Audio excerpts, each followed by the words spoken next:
Prévention, formation et éducation, ces outils pour combattre la violence sur femmes activistes, c'est un baptême, ça, ministère conditions femmes et droits femmes commémoré Journée internationale pour élimination violence sur femmes activistes, samedi 25 novembre passé, cérémonie commémoration déroulée dans l'hôtel Montana, en présence de plusieurs membres du gouvernement et quelques organisations femmes, quantité femmes qui subissent violence physique et sexuelle dans le pays,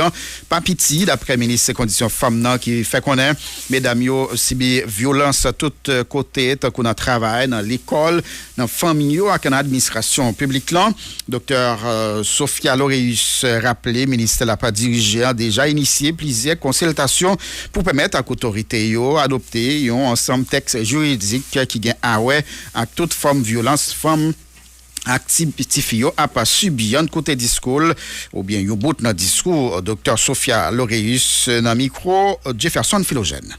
Haïti, à l'instar de la communauté internationale, commémore chaque année la date du 25 novembre qui ramène la journée internationale pour l'élimination des violences faites aux femmes et aux filles. Vous n'êtes pas sans savoir que 40% des femmes haïtiennes ont subi des violences physiques à un moment quelconque de leur vie. Ces violences se produisent malheureusement dans les ménages, dans la rue, à l'école, au travail, pendant les conflits comme en temps de paix, dans les administrations publiques et les entreprises privées, dans les espaces de compétition politique, notamment lors des élections. Depuis quelques années, nous assistons au développement inquiétant du phénomène de la violence sexuelle perpétrée par des bandits armés. Entre 40 et 50% de femmes subissent des avances sexuelles, des contacts physiques non désirés ou d'autres formes de harcèlement sexuel au travail. La violence à l'égard des femmes et des filles est à la fois une manifestation extrême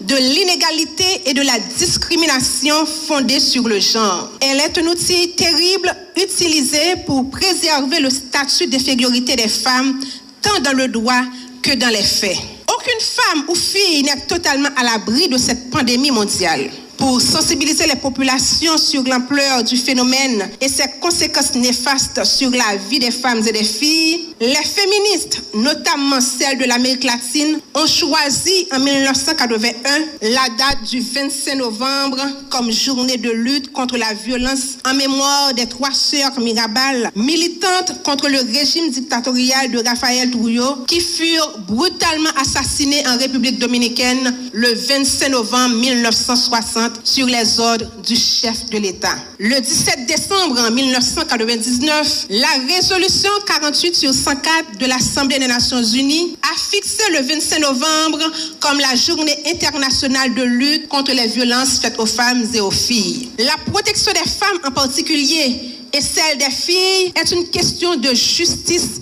et d'équité. À cet égard, l'État a déjà pris certaines dispositions afin de renforcer son arsenal juridique en matière des différentes formes de violence à l'égard des femmes et des filles. Je veux parler, entre autres, de la ratification de la Convention interaméricaine sur la prévention, la sanction et l'élimination de la violence contre les femmes, Belém do Pará, le décret de juillet 2005 sur les agressions sexuelles. Cette dernière mesure modifie considérablement le code pénal en matière d'agression sexuelle et d'adultère. Le ministère à la condition féminine et aux droits des femmes, de par sa fonction normative et transversale, a initié déjà tout un ensemble de consultations pour permettre au pays d'adopter un texte juridique englobant toutes les formes de violence de genre que subissent les femmes. Ainsi, pour mener les actions à combattre le fléau, le plan national de lutte contre les violences faites aux femmes et aux filles 2017-2027 trace les lignes directrices. Le MCFDF reconnaît que pour obtenir un changement durable en matière de prévention, de sanction et d'élimination de la violence à l'égard des femmes, il faudra une action collective dans laquelle tous ont un rôle à jouer. Tous, hommes et femmes, représentants du gouvernement, de la justice,